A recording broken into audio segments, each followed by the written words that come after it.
Congresswoman, Yes. thank you so much for doing this. How are you? I am doing all right. Can we talk some news of the day? Sure. We're here at the Congressional Black Caucus, the CBC 54th anniversary. Yeah. And there's a lot to talk about, especially as it relates to people of color in this country. Yeah. But I want to start with as I said, the elephant in the room, and that is the former FBI Director James Comey. Yeah. Donald Trump. It looks like revenge to me, the indictment against James Comey. Yeah.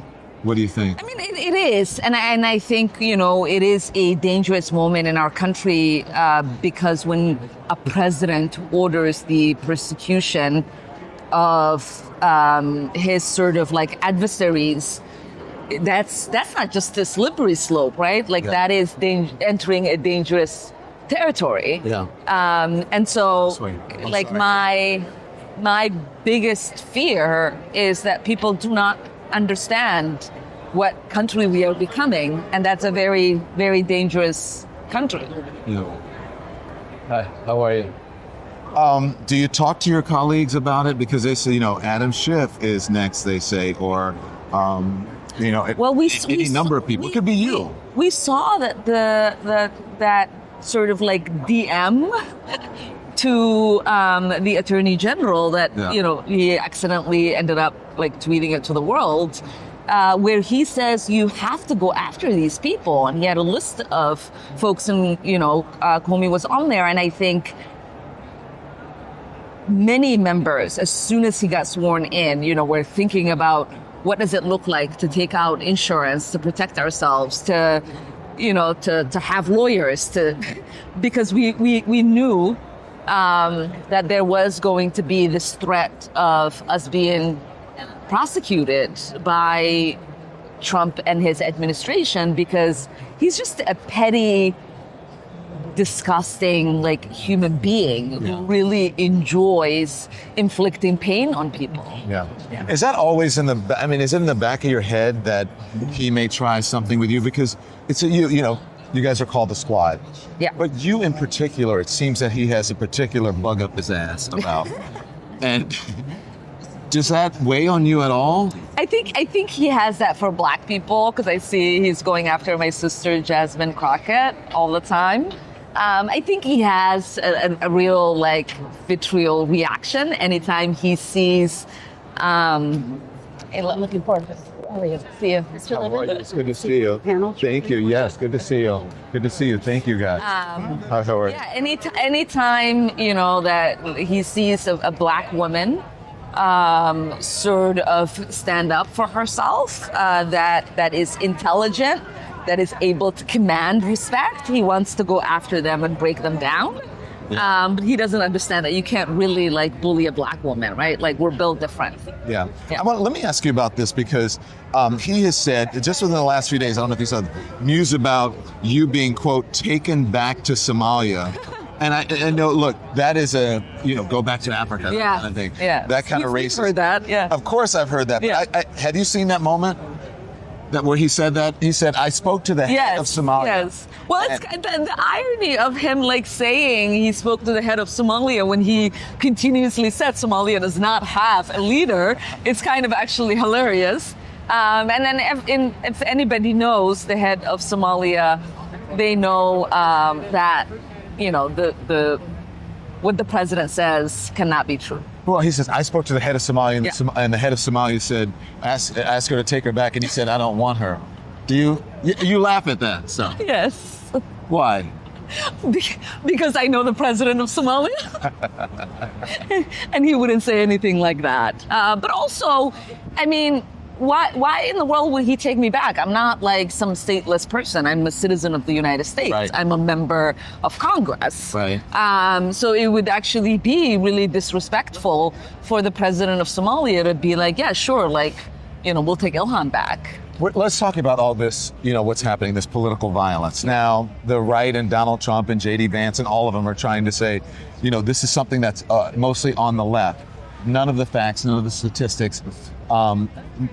Non-partisan organizations are all saying it is overwhelmingly on the right. Yeah. What do you make of that? And then, trying to, and also in that vein, it's also trying to say that Muslims are responsible for the. Remember, he had the Muslim ban and all of that. So Yeah. what do you think about this moment of violence and how they're characterizing it?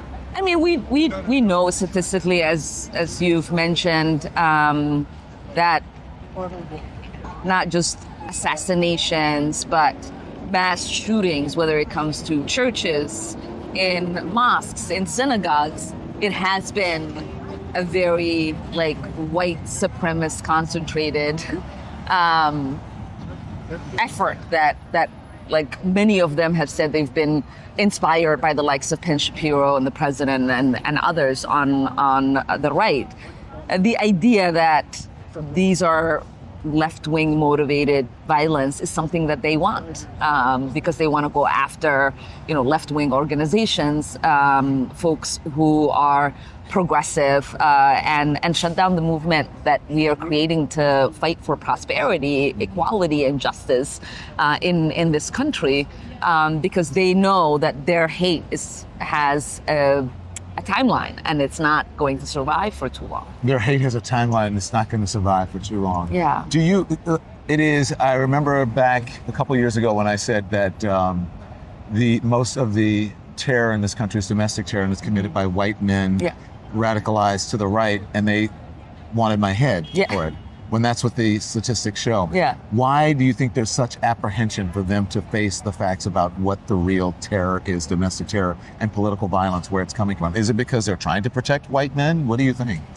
Yeah, I mean, I think the governor of Utah said it best, right? That he'd prayed for over 30 hours for it to be someone who was from some other country, and someone who was from some other state, and that he was shocked that God didn't answer his prayer, that it happened to be a white man from Utah that killed Charlie Kirk. And I think to them, it is easy to blame someone else.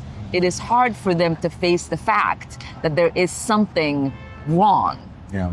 And that they have to address it, right? If it is someone like you and I, then they could just be like, yeah, black people, fix your problem. Right. They never think about like, okay, there is a problem in this country where we have young white men who are picking up a gun, mass executing people, and we should talk about that. And that's not a conversation that they're interested in having because they rather focus on you and I. I'm catching strays from you because I was doing my work in Washington last week and someone stopped me and said, Don, what do you say? Do you want to apologize for this? Look, Ilhan Omar didn't apologize for, all of this stuff after the shooting in Utah. Yeah. And I was like, wait, what? If I had said what you said, maybe I would apologize. Yeah. But also, and then your colleagues like Nancy Mace introducing resolutions about you. Well, I have nothing to apologize for. It is a tragedy that Charlie Kirk was killed in that way. I feel for his widow and his children. They will have to live with that for the rest of their lives. But there is no legacy to honor. It was a legacy filled with bigotry, hatred, and white supremacy. Mm-hmm. And as a black woman and as a Muslim in this country, I refuse to join the chorus that changes the history of what is on the record from this man. And so, Nancy Mace, the president, like whatever, these crazy people can do whatever they want to do. Yeah. But I am not going to be bullied into complacency, into, dishonoring who I am and what I stand for just to, make them feel comfortable. Yeah. It's not going to happen. Do you think that, does it feel to you like that Nancy Mace is having a public breakdown? Thank you. Thank you. Nice to meet you. Thank you so much. Do you feel, hey, how are you? He doing selfie. I can get my regular kids. How you doing? Yes, of course you can. Good to see you, my brother. Good to see you. Hey, good to see you.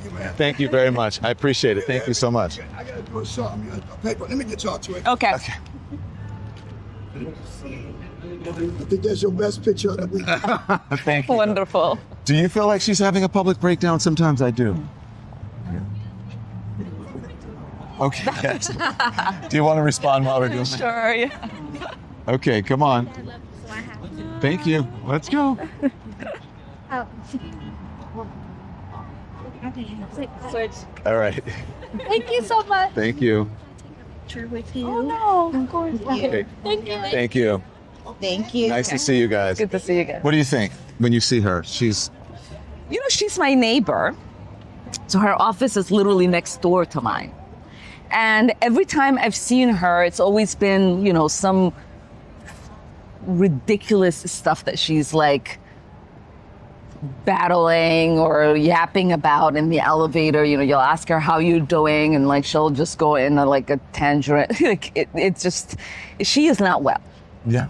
And I am like literally worried Yeah. for her, and for anybody that comes into contact with her, because she clearly does need help. Do you talk to her? Do you ever have like a substantive, productive conversation with her or Marjorie Taylor Greene or? I used to talk to Nancy, but I have not talked to her since she's done the resolution and, has like become a stalker with her like hundreds of tweets about me. But Marjorie, I did actually go on the House floor, thank her for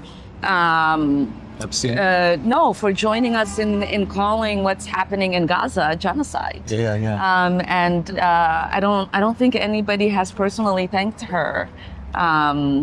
So it felt good to tell her that at least she's getting that right, and I appreciate it. You got lots of criticism, and it was very bold of you to say that it's a genocide. It is a genocide. Yeah, go ahead, tell me about it. I mean, I think people there are some that are struggling with it, but for me, I understood it early on. It was the words that Netanyahu and his cabinet members were using, and the actions that they carried out. It was clear to me that what they are attempting to do was carry out a genocide. The Americans, the sentiment around what Israel is doing, and just on Israel and foreign policy, has really flipped. I mean, they're underwater in support of the United States. There are many people who believe now that we need to, reevaluate our support and the money that we give to Israel. Yeah. How do you feel about that? Oh, I've been in the forefront of that. I think it is really important for us to not use our tax dollars in sending weapons that are killing people, innocent people, and like money that is being used to commit war crimes. Mm-hmm. And not only are we giving them the weapons to commit this genocide, we're also providing them the impunity that they need on an international stage, right? They can't be held accountable by the ICC. They can't be held accountable by the ICJ. They can't be held accountable by the Security Council. They can't be held accountable by the United Nations. They can't be held accountable by other countries, all because the United States will sanction them.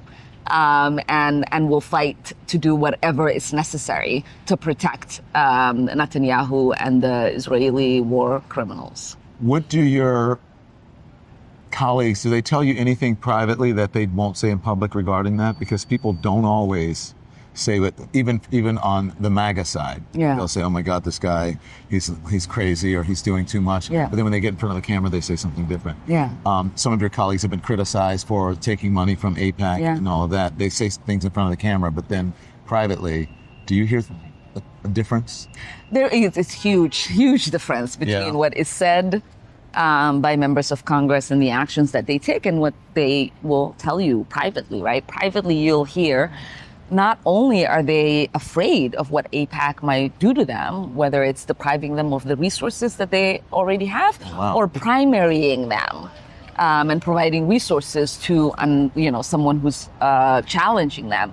And sometimes you'll hear like, I don't have your platform. I don't have the ability to raise money to withstand what AIPAC might do to me. So I'm just not going to put myself out there, right? Like you'll hear like this is not an issue that I can fight for because of the money that will come in to take me out of Congress. And, oftentimes we remind folks that they should poll their districts, right? If their constituents are with them, as they have been with me, right, they can withstand, whatever dollars might come in, right? Like my first primary in 2020 was the most expensive primary in the history of Congress.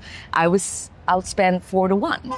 But I won, right, by 20 points because my constituents understood that what AIPAC and, the Democratic Majority for Israel, what they're advocating for is to take our dollars that we could be spending domestically, right? Feeding children, making sure they have adequate education, making sure that housing is available to our veterans and folks who are homeless, making sure people have access to health care.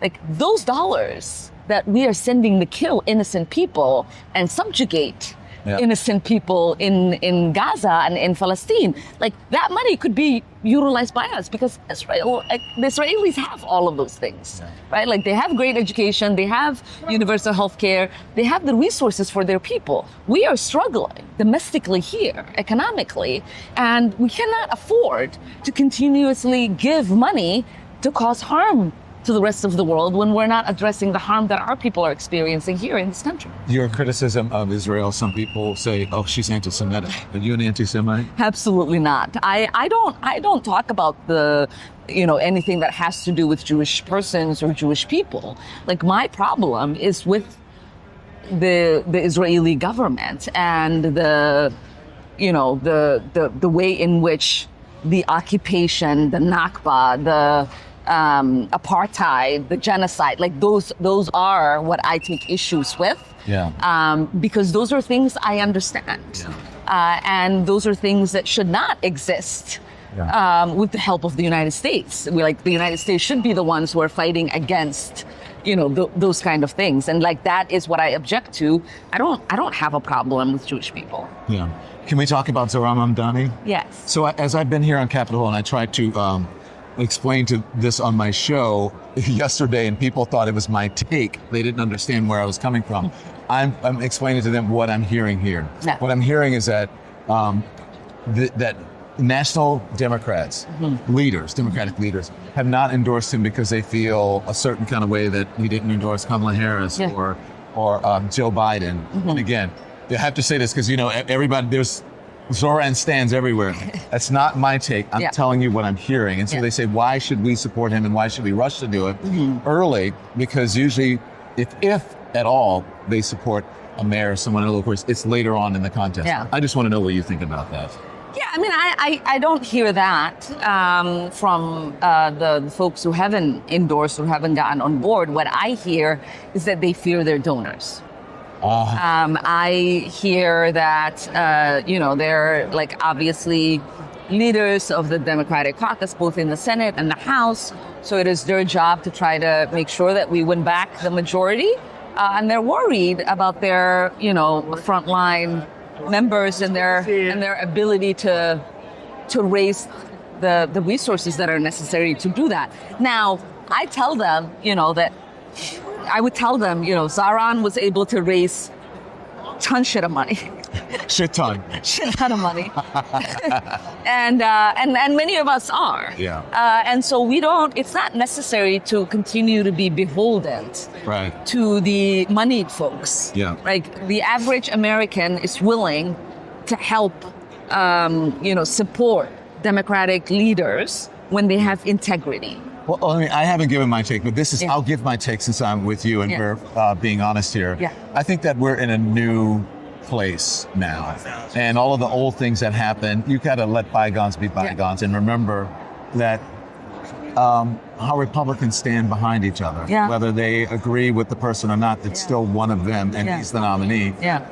Even if it's late or early, I still think that they should endorse him because he's definitely going to be the mayor of New York City, whether they like it or not. Yeah. Do you think I'm wrong? No, I mean, you're right, but I would also say as leaders, right? One thing, and I also think that the Democratic Party needs to I think they need to lean into the progressive side of the party because that's what they want, and younger, That's fresher where the base is. voices. Thank you. Yes, Yeah, yes, sorry yes. to interrupt. We always, you know, like don't. We unlike the Republicans, we don't care and like focus on our base, which is kind of why we have a problem because we refuse to cater to our base. But I would say I think the Zaran thing is even more concerning because the ones who are on the sidelines are the leaders in Congress for like the Democrats. And so it's not the same as like Zaran saying, you know, people saying that Zaran didn't support, you know, the Democratic nominee. He was just a state senator. These are the leaders of the Democratic Party in Congress. So them not supporting the Democratic nominee for mayor of one of the biggest cities in America is a huge problem, right? Because they're not like me. I can have my own opinions. I'm not leading our whole caucus. But when you are, like, when your job is to lead Democrats into victory, you have to be the one who does support the Democratic nominee because that is also what you're asking of people, right? Like, my take is that if you are Hakeem Jeffries or you are Chuck Schumer, like tomorrow you're going to ask for people to support the Democratic nominee for whatever district or state that you are supporting a House rep or a senator in. And you expect all of us to get on board and support them. Now it's your time to get on board and support Zaran because so many of us do. Can we talk about what you did, your resolution about war powers? Yes. And do you believe that Donald Trump is illegally declaring war, especially what happened in Venezuela? And you introduced a resolution to stop him from usurping the authority of Congress and of lawmakers. Yeah. Why is that important to you? I mean, I think there are three things that people need to understand about what's happening with the Venezuelan boats that have been bombed in the Caribbean. One is that you cannot designate a drug cartel as a terrorist organization. Two, the president has not given us a clear understanding of where the threat was because all reporting has said that the boats were turning back when they saw the United States drones. And so that's not an imminent threat. And three, yes, Congress has the power to declare war, and the president has refused to come and ask for us to authorize, give him the authorization. And so it's again really important, and I get very frustrated that members of Congress are willing to give away their constitutional rights in what they are supposed to do as a equal branch to the executive. So then finally because I think that we're talking about the powers and the rights that we have, that you have as a lawmaker, but also about the rights that we have as citizens. And I want to talk about the First Amendment right now. I believe it's in jeopardy. We may be over a cliff. How do you feel? How are you feeling about First Amendment rights right now? It's clearly being threatened, right? And again, How are you? Good to see you. Good to see you. Thank you very much. Thank you. To tell you, make sure you tell Don I'm a part of the nation. The nation. Thank you. Thank you. Hi, how are you guys? Hi. Thank you. All right, come on. I'm great. How y'all doing? Good to see you. Oh, yes. Love you both. Yes. You guys are sweet. Thank you. Thank you. Thank you. Thank you. I mean, I will. He'll be here tomorrow night. You'll see him tomorrow night.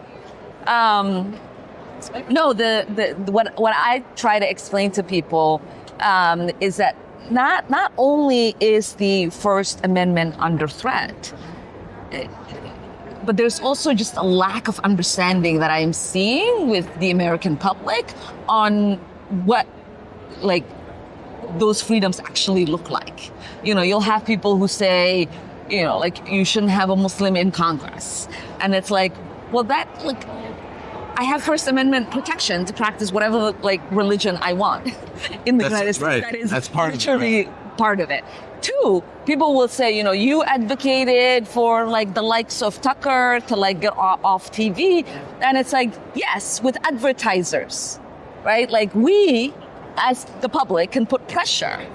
But when you have the government itself, right, the FCC chair, with a direction from the president saying, I am not going to renew your license unless you get this man off the air, that is a violation of someone's First Amendment right, right? Like, if I tell you shouldn't talk, that's not a violation of your First Amendment right.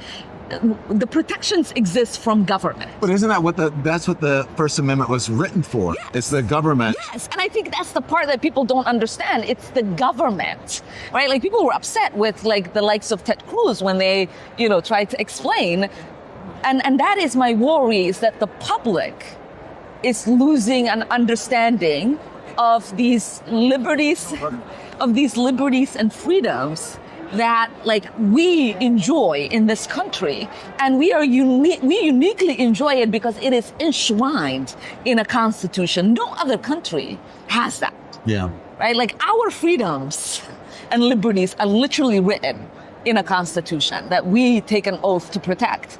And so like I get sad and frustrated when, even as an immigrant, like when I have Americans who are like born and raised here, who are like, oh, that's not that you can't do that, or you can't say that. And or like, I don't have a problem as, Megyn Kelly or whatever, her name is, like said, like I'm fine with whatever. Like, no, nobody should be fine with the government doing whatever. Well, I think you should take that with a grain of salt. Some people like attention. I know, yeah.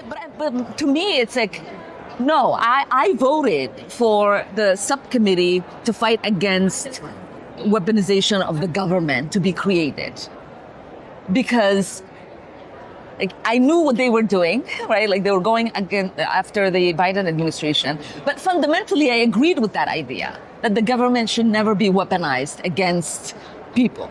Yeah. And so these people now being okay with the government being weaponized against their adversaries is problematic and un-American, I would say. I said finally, but I told a little fib. Are you watching interviews and you reading the Vice President's book? I have not read the book, but I've seen excerpts. The unrestricted Harris, who I had the honor of knowing and seeing. And it's been very good to see. Refreshing. It's very refreshing.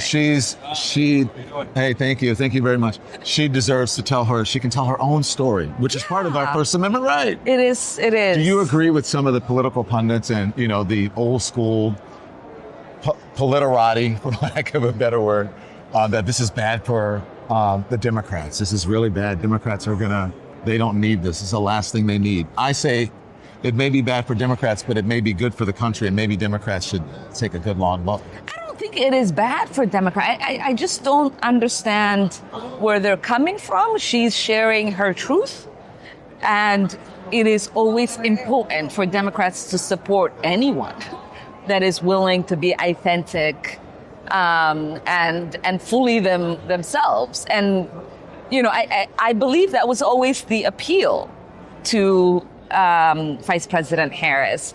I had the honor of sitting down with her for hours when she was in the Senate. And, I could see this really incredibly sweet, caring human being. Yeah. And they turned her into a caricature of things that she wasn't. And I love seeing her be herself and remind people that she is this thoughtful, caring, loving human being. You were here for the first Trump administration. Yeah. Now you're here for the second one. Yeah. What's the difference? Are they different? Is this different this time? He is much more unhinged this time. And unfortunately has more sycophants that are willing to carry out whatever it is that he wants to be done. Them, the Constitution, them, respect for institutions, them, democracy. Like they're there to do whatever. Is he well, you think? Oh God, no. Oh God, no. He should have had therapy long ago. Obviously, he's struggling with a lot of things. But I also think he should probably could use some medication as well. Thank you. Yeah. Thank you. Thank you. Appreciate it. Thanks everyone for watching. Your support means the world to us. So make sure you hit the like button and you subscribe to our channel to make sure that you never ever miss a video. We're live every day, 10 a.m. Eastern time. We drop even more content at 2 p.m. Eastern and 5 p.m. Eastern. And if you want more Don Lemon Show content, we'd love for you to become a member of the Lemon community, where you will receive access to special community posts. You'll get exclusive content and members-only live shows. So head over to our channel page or click the join button on this video. Again, thank you for watching. We appreciate your love and your support, and we will see you next time.